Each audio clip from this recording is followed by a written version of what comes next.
चला तर आज माझं वटपौर्णिमेचं शूट कसं झालं ते तुम्हाला सांगते. सकाळीपासून काहीच तयारी नव्हती, अचानकच प्लॅन झाला. पहिली गेले तर रेंटल शॉपमध्ये सगळं काही मी तिथे चॉईस केलं आणि त्यानंतर सगळं काही श्वेताने मला चॉईस करून दिलं आणि छान अशी चॉईस केली.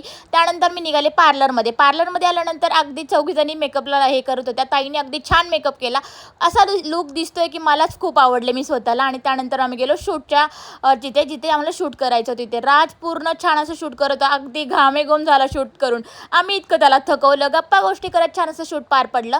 पण मंदिरामध्ये जे नमस्कार करायला येत होते ना, सगळ्यांनी आम्हाला कमेंट छान छान केल्या. विथ आमच्यासोबत फोटो पण माझ्यासोबत काढले. त्यानंतर आम्ही निघालो ऑन द वे टू कॅफेला, कारण सगळेच गरमागरम झाले होते. कॅफेला जाता जाता पण वाटेमध्ये आम्हाला बऱ्याच जणांनी छान छान कमेंट केला मेकअपला.